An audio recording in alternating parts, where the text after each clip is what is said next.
Hi, guys. Welcome back to another episode of the Authentic Faith Podcast.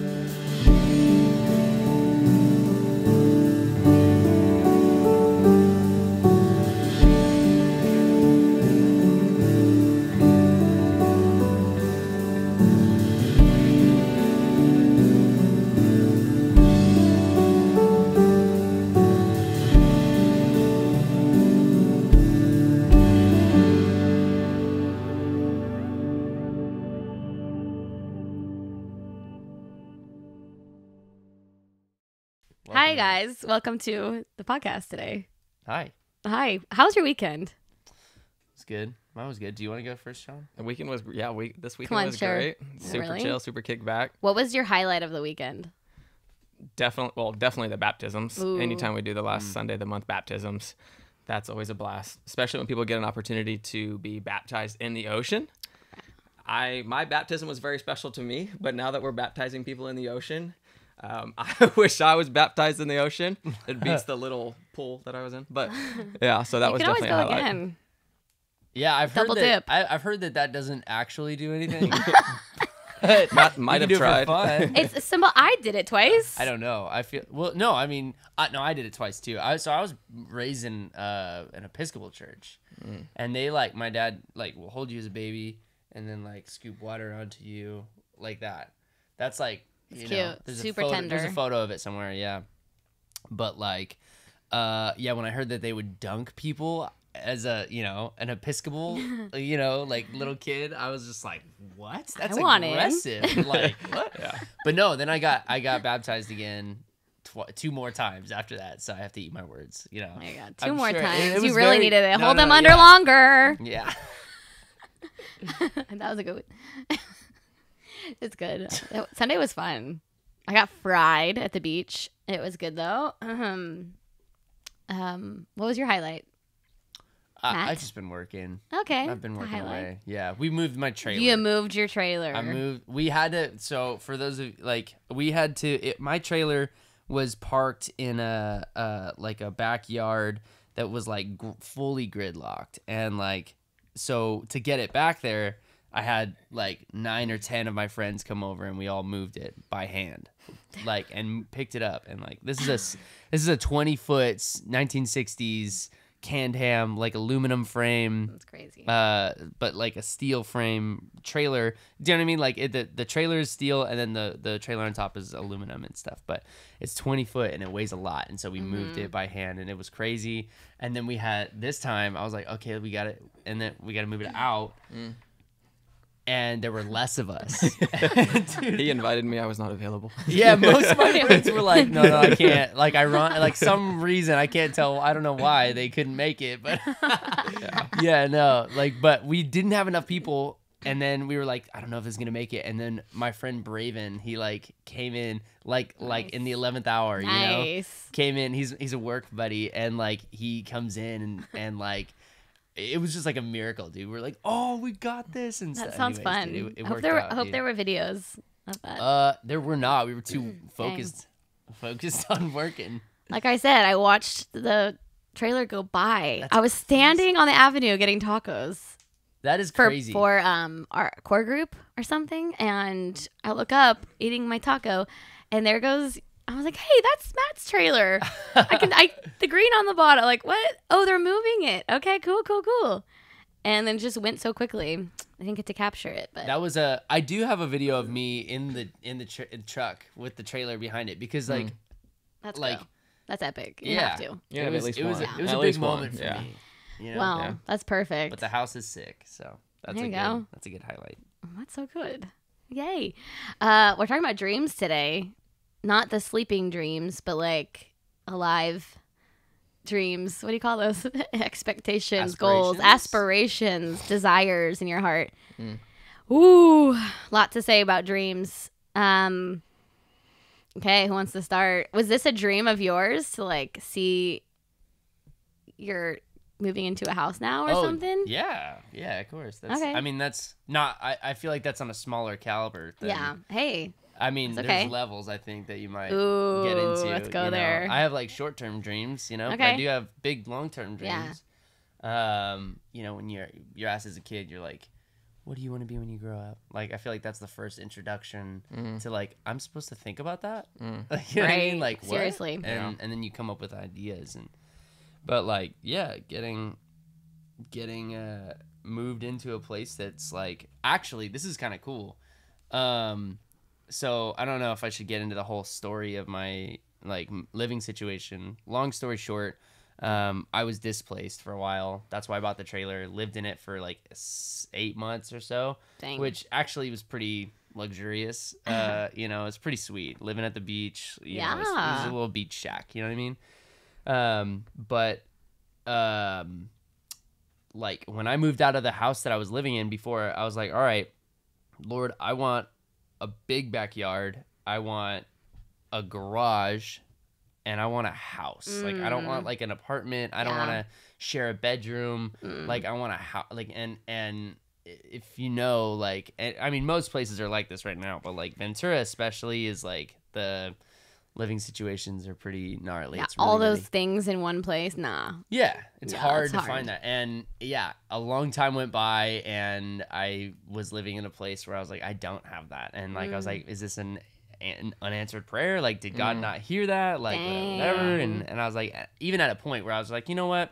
This is fine. This is good enough. Settle. You know, whatever. Yeah.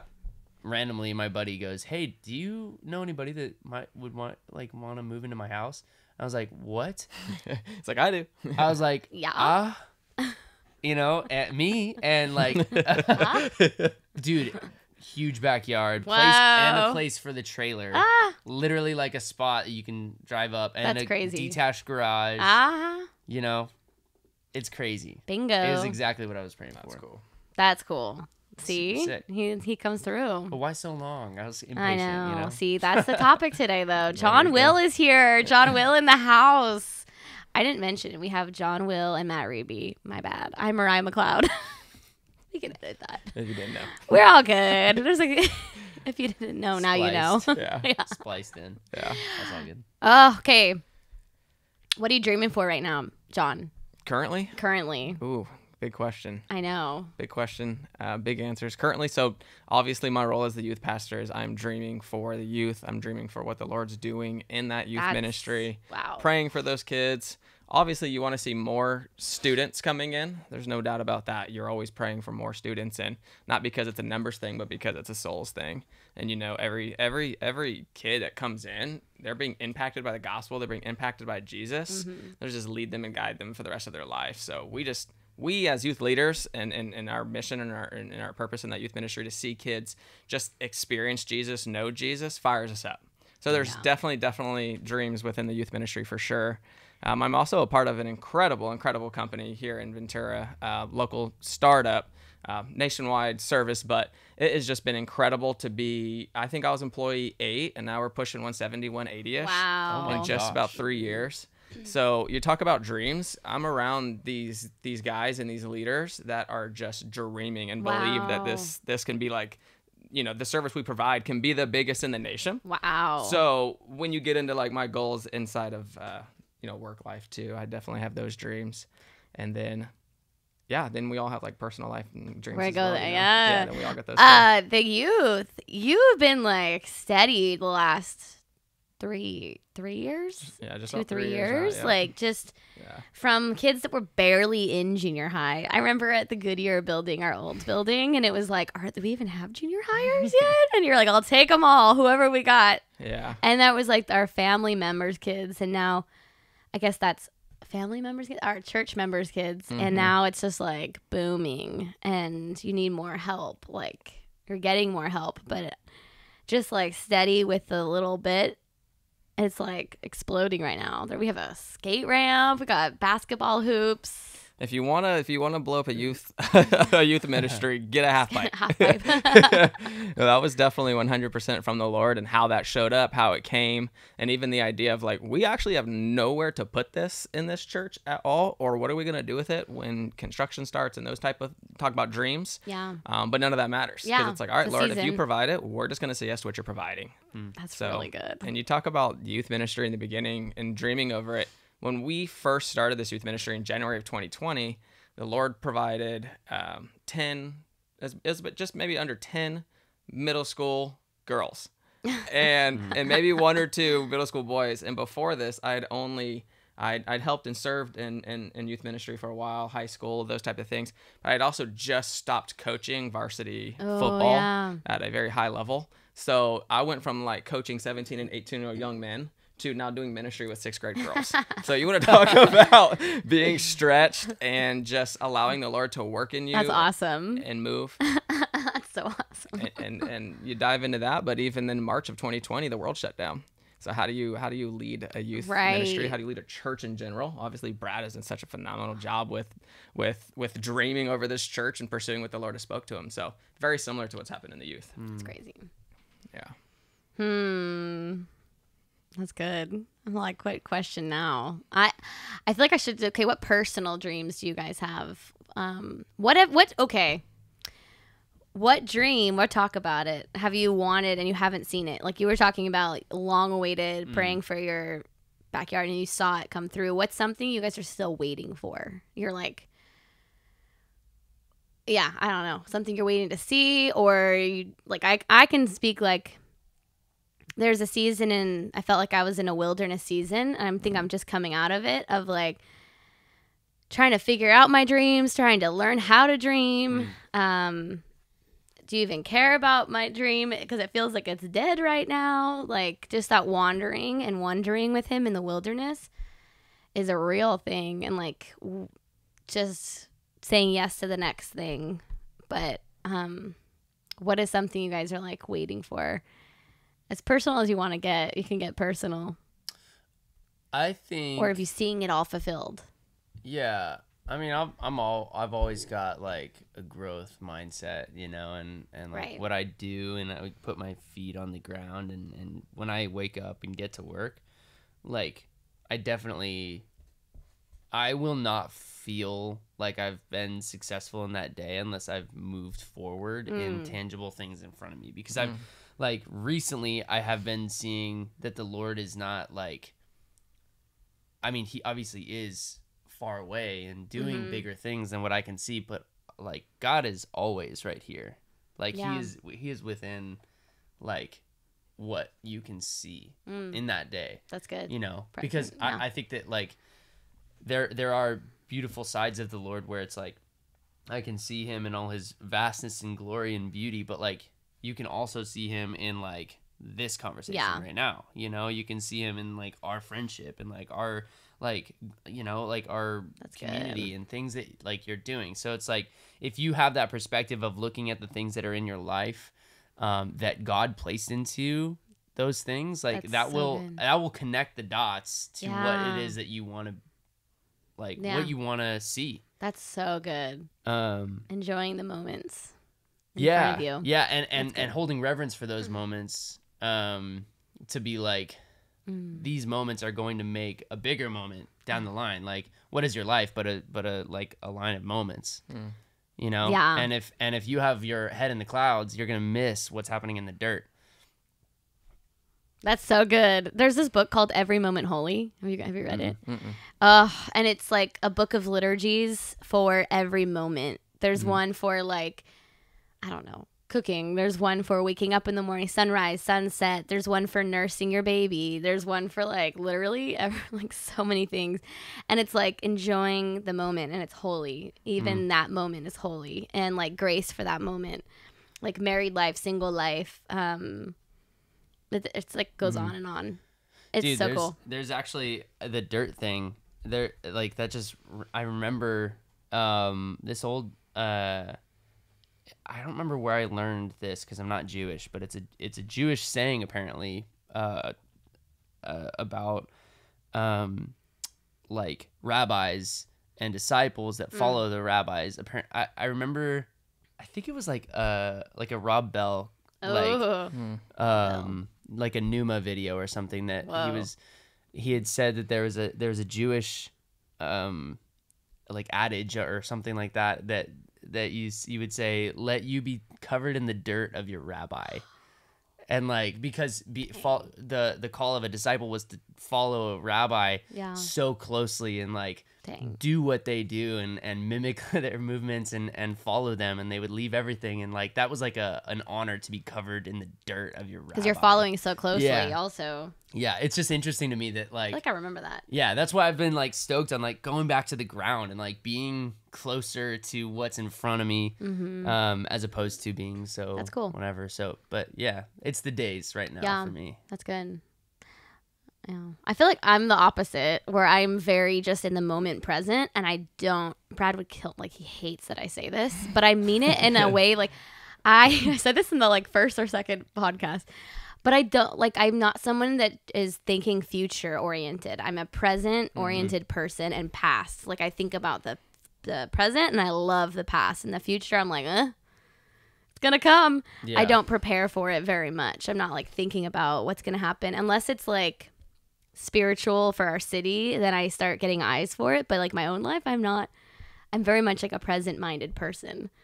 And I'm learning to be like, okay, what can I do for my future? Because I don't do that. It's interesting how humans are. Yeah, it's funny because I'm like the exact opposite. See? Like probably like polar opposite where forever since I was in Wow. high school and all the dreams and goals I had way back then, I'm so future, so big vision. So like I can just see all of this stuff where then you get lost in the mundane and you don't enjoy the mundane. Wow. Right. So like with what you're saying, I'm learning what you're doing. And what's interesting too is when you are a big picture thinker and you do have big vision, you have to really, really learn that there's a time and place for big vision, big picture, big prayers going into all of it. And then there's the time and place of now just taking the small steps to get there and all of the enjoyment of being in the dirt, of all of the enjoyment and the love that you spend and time you spend with God, developing you and your character That's good. to even get there. That's good. So, yeah, that's Those little steps. Those are annoying little steps.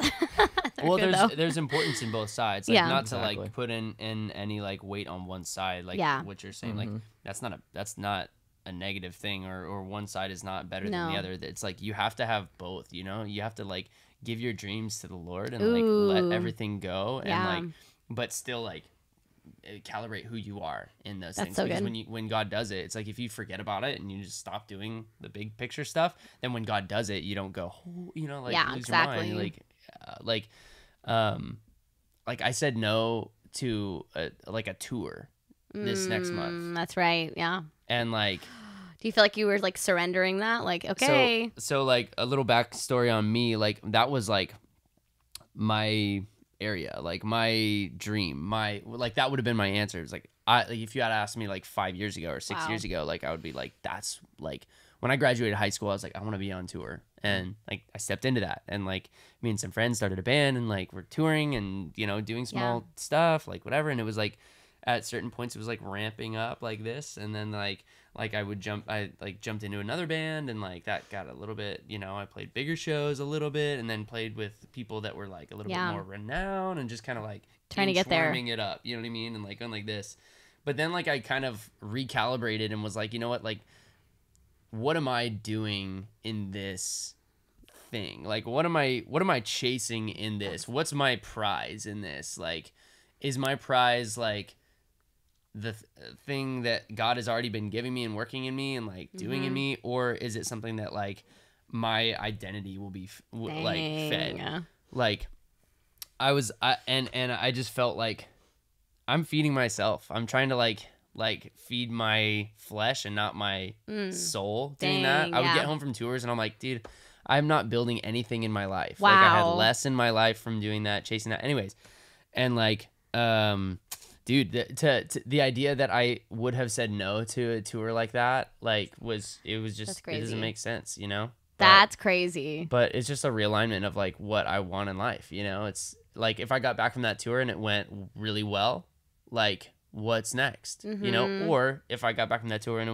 was awful, then why did I go? Dang. You know? So what am I actually gaining from doing that, you know? Yeah, I think that's a great example of dreaming and then dreaming with God. It's two different So things. good. Yeah. Because the human, like as humans, we have the ability and we have the gifting of imagination, right? Like the Lord has given us that, whether you're a Christian or not. You have the ability to dream. You have the ability to work hard to pursue your whatever it is. Yeah.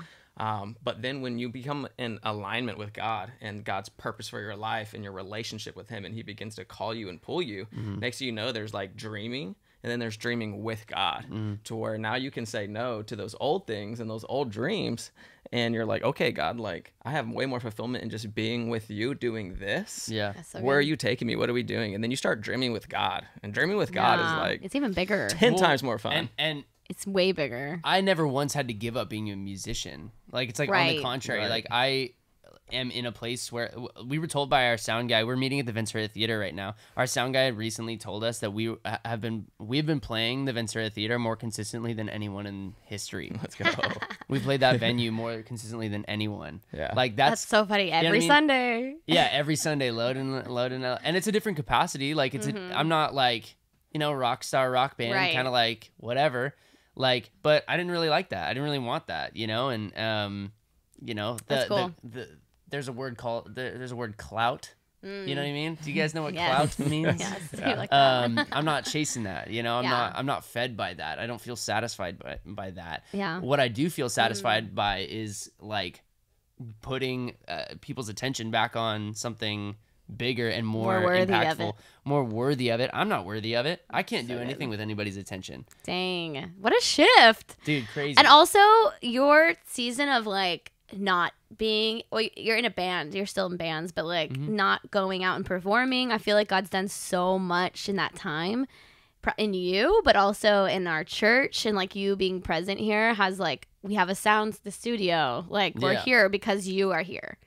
Honestly, like this probably wouldn't happen. I mean, we have clearly Matt and Landon. Matt, is it Broughton or Broughton? Broughton. I thought so. Someone else was like gonna fight You me like the other read day. it so many times, but you realize you haven't said it out loud. I was like, I'll fight you on this, but okay, let me find out. Anyways, but like I feel like a lot. Anyways, I'm back. We've got them in the studio. I feel like a lot of this wouldn't be here if you weren't here. If you if you wouldn't have said yes, like we wouldn't be doing anything with. I mean, Landon can only do so much, and I feel like you have a gift for hearing and producing that like we need. And That's cool. yeah, Yeah, and the church hasn't even seen it. Yeah, right. You right. know, we haven't seen it yet. It's all Even like in this togetherness. room. We're like Yeah. a mob. Oh, a yeah. mob mentality You're a kind mob. of thing. Yeah. You're that music mob. But I feel like this room is like you're interceding in this space, and like you just being in here is cultivating something. And I don't know. I just see that in this season that like going on tour is really cool, but this is really cool too. Yeah, and that's not to say to say that I can't write a song about whatever I wanted to write a song about. Exactly. Like, anyways, like Yeah. it's more now, And he's Like, not limiting you to Yeah. be just doing No. limited songs. Yeah, and where's the fruit? What's producing in your life?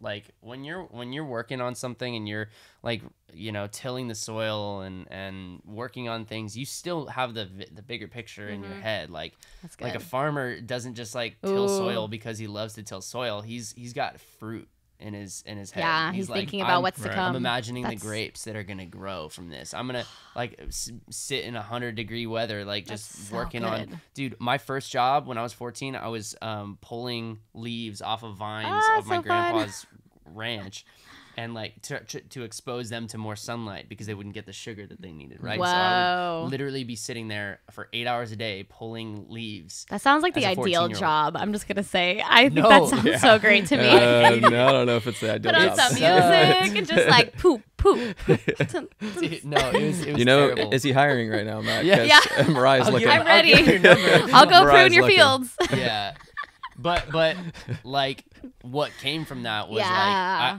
I also like developed a lot of discipline, but like I look at that harvest at the end of the year and I was just like, wow, like I worked on That's those so things. cool. And like I think that I had lost sight of what the fruit was in my life, where God was Whoa. in my life, and like I love playing music and I'll do it again. I'll play a rock show again. I don't care. But like Yeah. my heart and That's my so good. time and my my discipline is around the presence of God. That's good. I love that picture. What do you got to say? You got It's to. got something. Oh, no, you got a specific question or Yeah. where are you going next? Yeah. Come on, let's just go. John, your turn. Hey, You're- say Now you something. talk. Say something. but, okay, no. We're honest. We're real. Just say it. Just say it. Come on. No. Oh, well, on the same thing. It's hot in here, though. It's hot. No, the surrendering also. So, like, what is something that you felt like you've had, like God said, hey, you want to surrender this? Hey, do you trust me enough to surrender this? Yeah, 100%. So when I moved to Ventura, when I finally made the move to come to Ventura, it was at a time in my life where I had taken a step back in life to take a step forward. At 23 years old, I told my parents, hey, I had started going back to school like one class at a time, taking night classes, and I had a great job finally. I can get into the whole story. I had a great job, and I basically told my parents, like, I want to quit this job and go back to school, and I really want to. I had an opportunity to coach at my alma mater under the same coach. It was gonna be like a dream come true, and a few other things. And my parents were super supportive. They're like, "Hey, we can't hand you $1, but you can, stay under our roof." So with that being said, that journey started.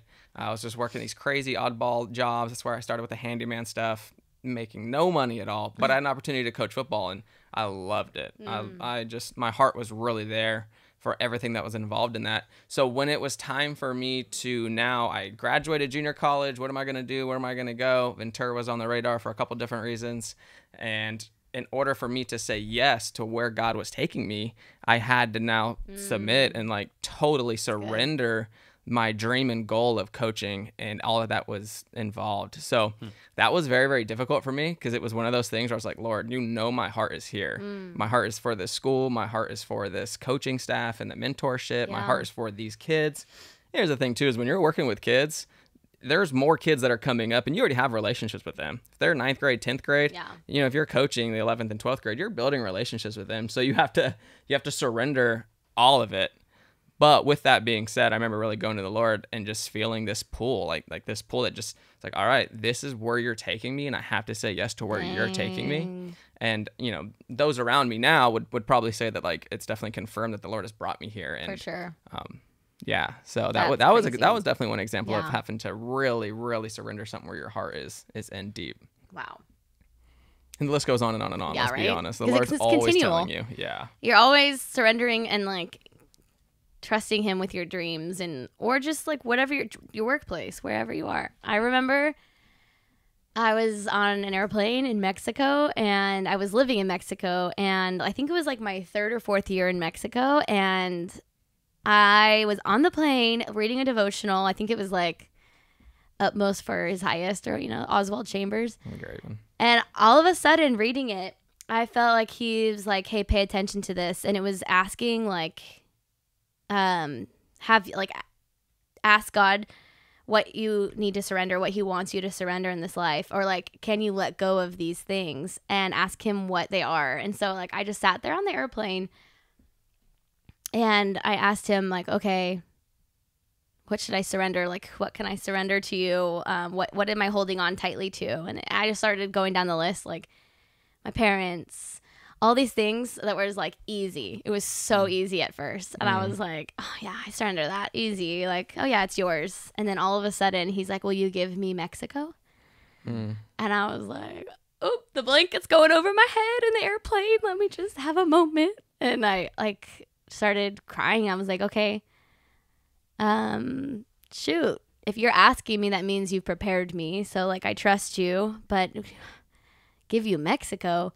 And I thought I was going to be in Mexico forever. And I was 23, I think, at the time, or 24. And then he said, will you give me the deaf, like they can't hear.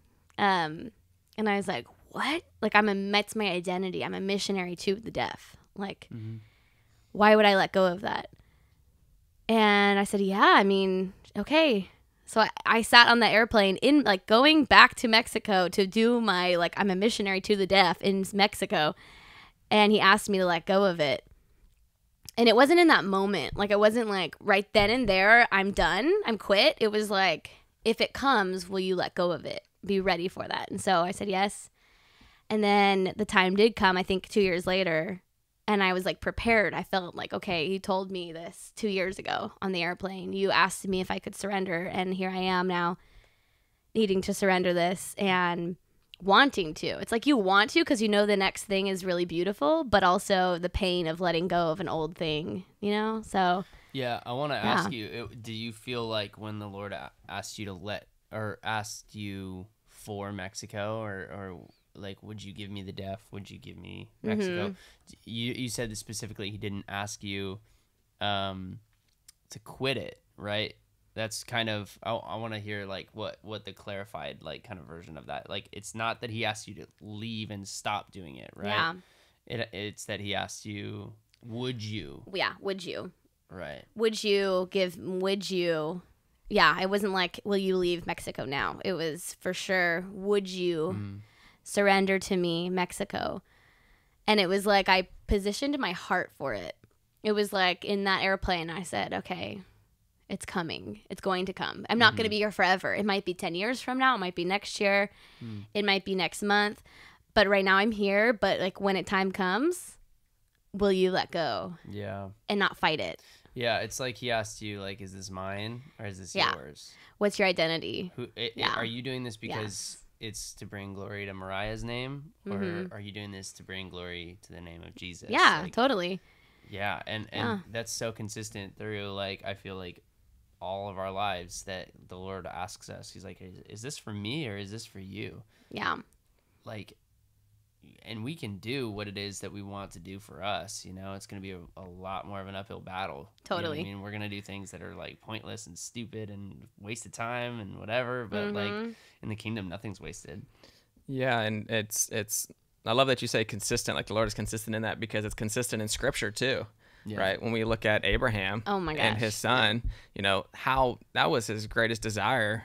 And it was a promise told to him, like, hey, this is going to happen. Yeah. You talk about patience and tilling the soil and all of these things. Well, not only did he have the dream, but the Lord had already spoke to him and told him the dream was going to happen. Yeah. So now he's sitting here doing that. Right.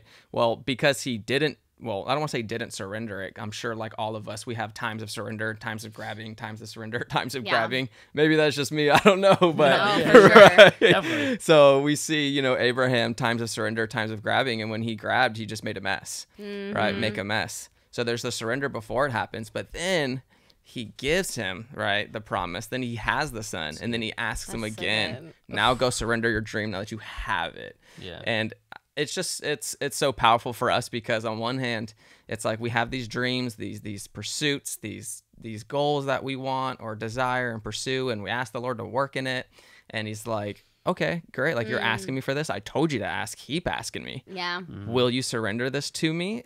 Right. So like hold it loosely. It loosely. And then there's the character development in your relationship with the Lord as you're walking with him, because after you get it, what's going to happen then? And what I really mean by that is I've learned that the man of prosperity, it's harder to have faith and prosperity than it is when you have nothing. Yeah. When you have nothing, I'll be honest with you. I know, right? It's not hard to be a Christian and just to be like, cling to him, dude, right? Lord, I need it all. I have this like image of like us asking God for something and holding your hands out and you're like, well, God, will you put something in my hand? Will you give me this? And then like, imagine like God gives it to you, and then you take it and like hold it like this. Like if that was me that gave it to you, I would be like, why did you change your posture? Right. Dang. Why did you change from this? Like, because I put something in your hand doesn't mean that you should like hold on to it. Yeah. Like I feel like the Lord would say like, that's not why I gave that to you. I gave that to you because I love you and I want this relationship with you, right? So good. Hands out. Like, and that's what I've been learning to do, is hold things like this. That's so good. Not like hoarding it. And because this is unhealthy. It's exhausting. Controlling. It's like controlling. Yeah. Like, but it's like, this is where you receive and this is where it's taken. But yeah, interesting that we haven't talked so much about the resurrecting part of it too. So, well, with that, like, it's so funny. His good is for us, you know? Like, he's not just saying, like, you don't realize it in the moment, but it's for us, because for my case, when I was surrendering that, the 2 years later, it was like I was trying to hold on to it, not just for my image, but for like, I thought this is what I was supposed to do. I thought this is like your will. I thought this was who I'm supposed to just be this martyr or be this like for you, Jesus. And he's like, let go. You're getting sick. Like, stop, let go. And it was for me. Oh, it was for me. It wasn't, he's saying let go because I'm like thinking that he's telling me I have to stay here. And he's like, girl, I told you on the airplane you could let go. And you're just trying to make it work still, and you need to let go. And he asked me, what do you want to do? And that's where it was like a what? Because I always thought it was, what do you want, God? Always. Yeah. But when you love him, he changes your desires. He makes it a God dream. And so all of a sudden, I'm like trying to make this old thing happen, this old bread, this thing he told me at one time. Now in this new season, it's not the same, like, let go. And Mariah, what do you want to do? And I was like, what? Dude, I love even the prophecy that was given to our church when we first started, or not even when we first, but like recently. This is like not that long ago, but like it was prophesied over us that what our fruit was, and I don't want to mess it up, but like our fruit would not be like the goal anymore. That's so that good. Would be a byproduct of the goal. Yeah.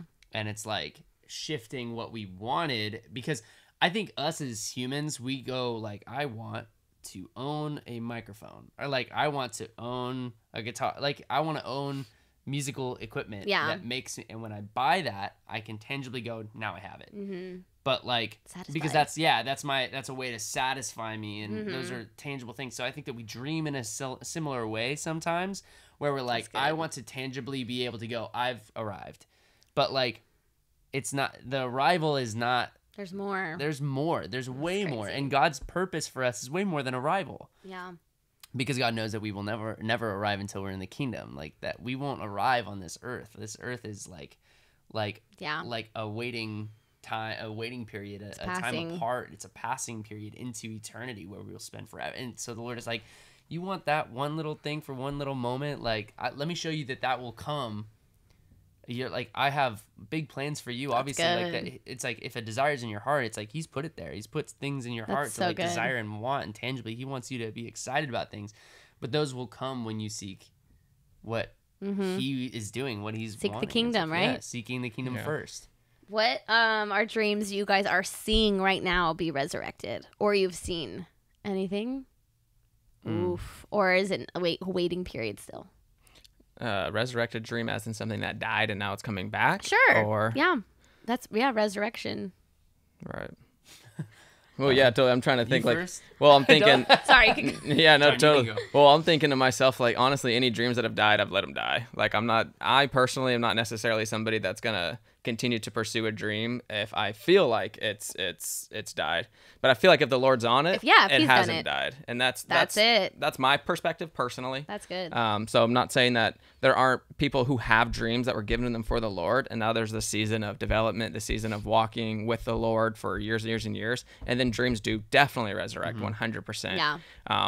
I mean, I guess honestly, now that I'm thinking about it as well, is I was offered, so this was years ago, I was offered a youth pastor position in Ventura County through a different church, and make a long story short, apparently there was some miscommunication about how it was supposed to, anyways, and that dream died because I was like, all right, Lord is providing this opportunity, right? Lord is providing this opportunity. I'm gonna say yes, and that dream died.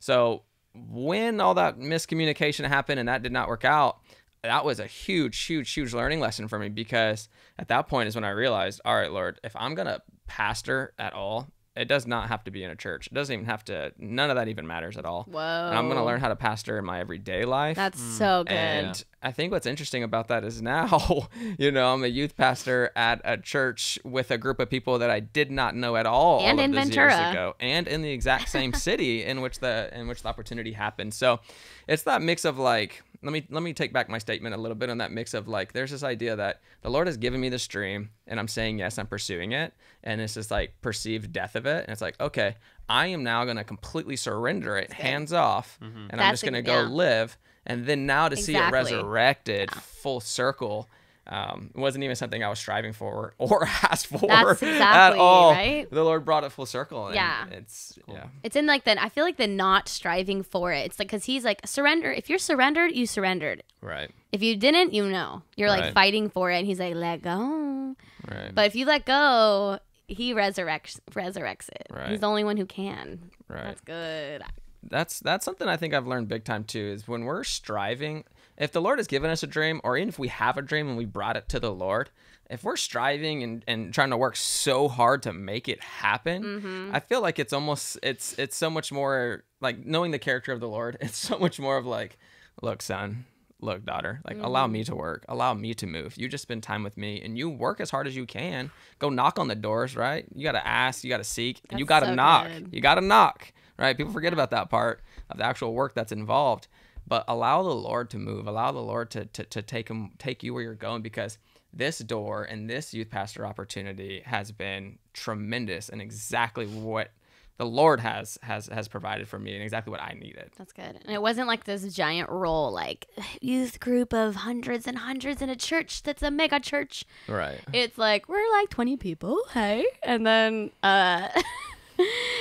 being faithful with it, and God like blowing it away, blowing it up Yeah. 100%. for his own glory. Yeah. I feel like I haven't, like, of course, like I've had to cut things that were like, that seemed like the lifeline, like I've cut things that are like, this is where everything is. And like the whole thing, I've walked away from things, and I've chosen different things that have arrived in my life, or come my way, and whatever, but like never once has like God asked me to be not me. That's good. Never once has God been like, you need to not be who you are. Oh, I feel like the Lord has done more work in me when I've like become more real with myself. That's and good. actually, like, my friend Josh had said the word self-actualize, like, recently. Like, he was like, yeah, it's very self-actualizing, like, freaking nerd.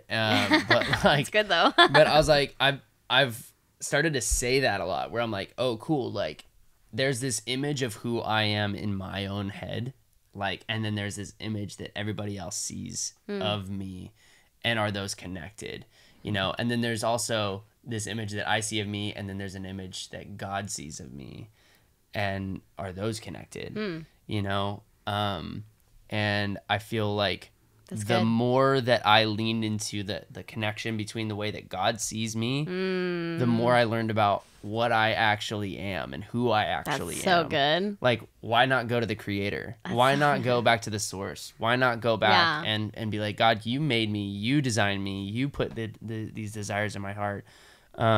What will you do if I cut everything that makes sense in my life? Dang. If I stop going, like, purposefully on like business meetings and like these phone calls and whatever, and I'm like, you know what, God, like, you actually do it. You actually make this make sense, and all I'm gonna do is I'm gonna serve you, and I'm gonna like be obedient in the things that I can see that you're actually active in. That's it. And then somebody's for sure hearing me going like, well, I'm not just gonna close my business or whatever. I'm like, no, maybe you don't have to do that, but would you?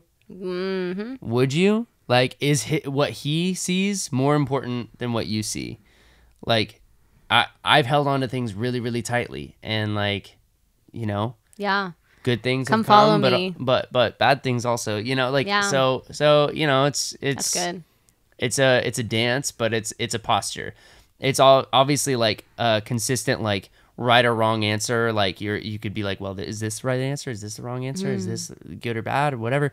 It's not about the actions in your life as much as it is about your posture and your like perspective of what you have in your life and what you're willing to let That's go so of good. and give back to God. Not a list of like the laws right now. It's a new thing, a new covenant. And he's like, just say yes to me. Dude, one of my friends, actually, I remember a while ago, he had said, he was telling the story of when him and his wife had met, and I thought this was so interesting.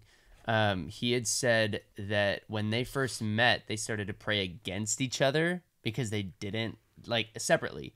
they were like, he's like, God, if that's not my wife, I don't want to even talk to her. I want to marry that woman. Wow. Like he was like, I want to marry her. And she was saying the same thing about him. She's like, if that's not my husband, I don't even want to like even come into contact. I don't want this to happen. And now they're married with like 1 billion kids. A billion kids. You know what I mean? Yeah. Yeah. And, you know, he resurrects things that you give back to him. When you say, this is not my, like, you know, he does. Makes more of it. And it's in a different way that you're like, I wasn't planning that. Yeah. I didn't expect that. It looks totally different than I thought. Yeah.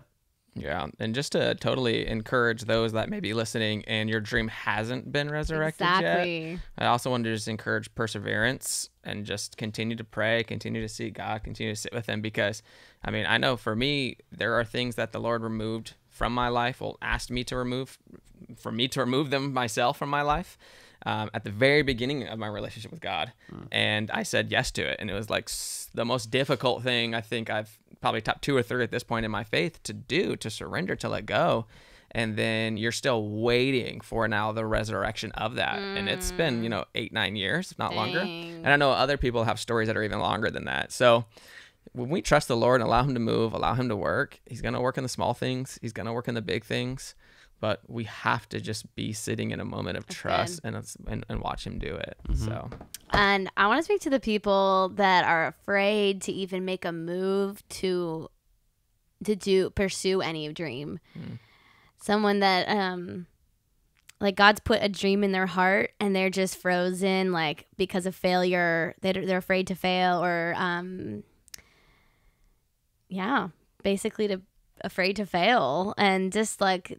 That God is with you and God is for you and he is leading you and he will show you the steps to take and the right people, and you don't have to force it, but also you don't have to be afraid.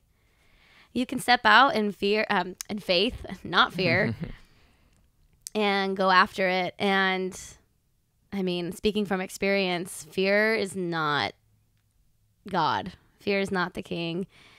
So we don't listen to that. So you can step out and try, even if you don't know where you're going. God's going to bring it all together. Yeah. I don't know who that's for. What you got, Matt? It's Ecclesiastes 3, verse 12. I'm going to read 12 and 13, and then I'm going to skip down to 15. But I was thinking about this morning because I got the text where I was like, do you want to be on the thing? I was like, do I, God? I don't know if I do. I was like praying, but this verse popped into my head because I remember reading this and I was like, wait a second, really? It says, I know that there is nothing better for people than to be happy and to do good while they live. Each of them may eat and drink and find satisfaction in all their toil. This is a gift of God. And I was like, God, you want me to be happy. God, you want me to like enjoy my life. Like, and I've been like kind of basing my days off of that. I'm like, it's good. I want to enjoy what I'm doing. Even if I'm like working hard and like upset or frustrated or like, whatever the day might bring, I'm still going to let enjoyment be at the top of my list. Love that. And then this is good to what you just said too, that whatever it has already been and what will be has been before, and God will call the past to account. He'll call accountants to the past. Like, God brings things into order. He brings the things that we've experienced into order, and he's good. He's so good. And like, that gives me a lot of peace. Love that. That's so good. Like, yes, amen. Like, I'm not even seeing all the dreams fulfilled yet, but in my own life, but like Mexico, I left, and now we're on the Avenue, and this is like Latino land. Yeah, this is like a place that my heart thrives, and we're like ministering to this place. And now I'm like, I was just telling our pastor Brad last week and Rafael, like, I was doing it alone in Mexico. I don't have to do it alone anymore, and this is my own backyard. We don't have to go to Mexico to serve him and like see lives change. It's right here. By just buying something from their restaurant and like seeing them and like loving them is enough. And like going to the laundromat and washing people's clothes for free. Yeah. He like brought He's redeeming the world it around you to like what you imagined you were leaving to go Yes. do. I And know. He put He's like, you it's in the right here, middle of it. babe. Here Yeah. you go. Now I just need some deaf people Is to that how pop the out. Lord talks to you? Oh, It's right totally. here, babe. Yeah. I've never heard him call me babe. It's the baptism of the head for you. It's like that Oh, yeah, tenderness. yeah. That's the picture. There we go. There we go. You're like, that makes sense. That makes sense for you too. He does. He's also very sassy to me. I don't know. Mm. He's like very sassy. I love it. Anyways, So anyone want cool. to pray us out? Pray out cover the people listening? Yeah, let's do Come it. on, Anybody? go. Come on. Anybody, John? This is like what it's like at I'm every not dinner I'm at ever. Me too. Wait, aren't you a pastor? Don't you want to pray for us? Don't Dude, you like to pray? I almost said that in the middle of when you were like, I'm not a youth pastor and blah, blah, blah. And I was like, all right. You're a pastor, right? Pastor Yeah. John? I love it. It's It good. comes with it. All right. Father, Lord, we always come to you first and praise your holy name. We are so grateful for all that you've done in our hearts and in our lives. There are so many things that you have asked us to surrender, and so many things you have just pruned or removed, and it is so painful, and it hurts so much, and it makes no sense, and it's so confusing at the time. But as we've walked with you and talked with you, we see you just fulfill dreams and desires tenfold, 100-fold of things that are so much better than what you remove, Lord. So with that being said, I just want to pray and ask that you just cover our church, cover the people of Ventura County, cover those that are in this room, Lord, and just fill us up and encourage us to keep pursuing the dreams that you put in our heart. Lord, if there's anybody that is just looking for a new dream or wondering what to dream or how to dream, Lord, I pray you just send them just information and material and scriptures and sermons and just encourage them to ask, Lord. Encourage them to ask you, Jesus. We thank you, Lord, for the resurrection of dreams. We thank you, Lord, for how you've worked in our lives and you moved in our hearts and all that you're doing in the city. Amen. Amen. Let's go. So good. Bye, guys.